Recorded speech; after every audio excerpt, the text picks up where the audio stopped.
We're at the halfway point in the season of Easter, the fourth Sunday of Easter, always dedicated to the image of Jesus as the Good Shepherd. And so we call it Good Shepherd Sunday. So just like in the seasons of Advent and Lent, we have halfway points during the Advent season, Lent season. Thankfully, though, the halfway point of the Easter season, I'm not wearing pink, so like we do in those other two seasons.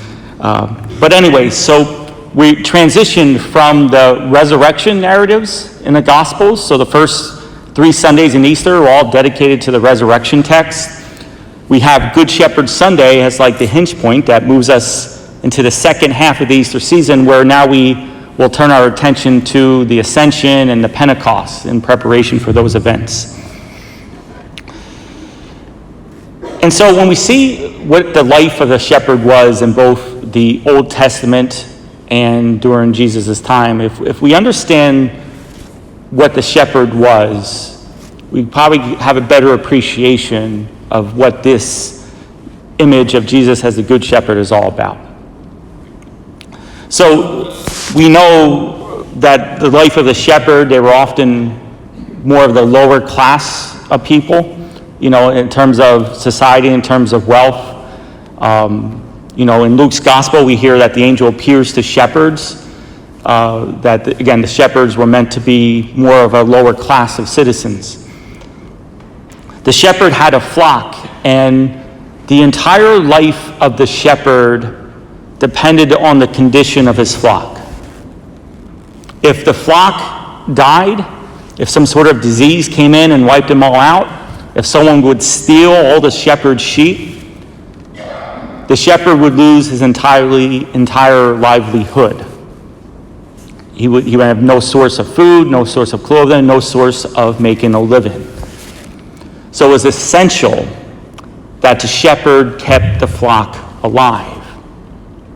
So again, the flock provided clothing for the shepherd, the flock provided food for the shepherd, and also the flock also was the way in which the shepherd worshiped. Part of the purpose of having a flock was sometimes there would be a sheep chosen or a lamb chosen to be part of the sacrifice in worship to God. So one of those lambs of the shepherd would be offered for what? For the forgiveness of sins for the shepherd. And so when we compare and more importantly contrast Jesus as the Good Shepherd, there's one important and essential difference. Like I said, the condition of the flock was necessary for the survival of the shepherd. The shepherd benefited by having the sheep. The sheep were there for the betterment of the life of the shepherd. The difference in Jesus is that he's there for the sheep. He came down from heaven and he's the Good Shepherd and he's there for the betterment of the flock. There's no advantage, there's no benefit in the life of Jesus as the Good Shepherd. The sheep provided clothing for the shepherd. Jesus gives us and clothes us with his Spirit. The sheep were also a source of food for the shepherd. Well, now Jesus is the bread of life. Jesus feeds his sheep with his body, with his blood. And more importantly, instead of a sheep being offered in sacrifice for the forgiveness of the sins of the shepherd, the sinless Good Shepherd of Jesus Christ offers his life for the sinful sheep. So we have a great role reversal in the life and the person, the ministry of the true Good Shepherd. He says in the gospel, I am the Good Shepherd. I lay down my life for the sheep. Instead of the sheep laying down their lives to feed the shepherd, to forgive the sins of the shepherd, it's now the Good Shepherd laying down his life for the sheep. And even more importantly, Jesus says, I am the Good Shepherd. I know mine and mine know me. That word know, knowledge, is meant to be a very intimate knowledge, not like necessarily an intellectual knowledge. Not like, Jesus says, I know my sheep, I know what their favorite food is, I know what they do.